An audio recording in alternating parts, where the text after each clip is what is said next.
Кантарионот е билка која значи здравје. Ова е добро познато за луѓето, па редовно ја имаат во своите домови. Пиеме чај, зашо да до тоа, не е важно. Само важно пиеме, знаеме дека лековито, па зашо да, важно помага. Место зимото вода пиеме чај. А ја го спремам, заврие клучу водата и го ставам.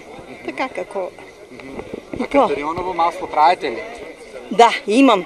Аха. Како се спрема кантарионовото масло? Кантарионо од маслинки, маслинов зејтин, ќе го ставаш, ќе стое и многу е лековито.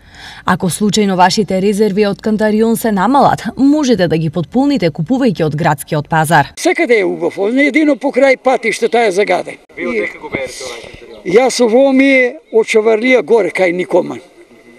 Тамо има, например, кога нивата остават, лани било работено, оваа година не, и он тамо се појавува.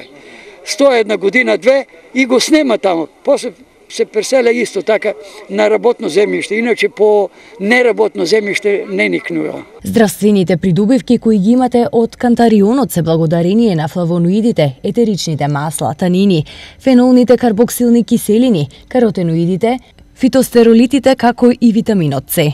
Поради лековитата моќ го нарекуваат и богородична тревка или тревка на Свети Јован, а може да ви помогне при нередовен менструален циклус кај жените и воспаление на јајниците, одличен борец е против депресијата, а исто така ја отстранува и несоницата. Се употребува при лекување на черво-желудникот и 12-паличното црево. Инаку кантарионот е еден од најстарите лековити растенија, познато уште од времето на грчката и римската цивилизација.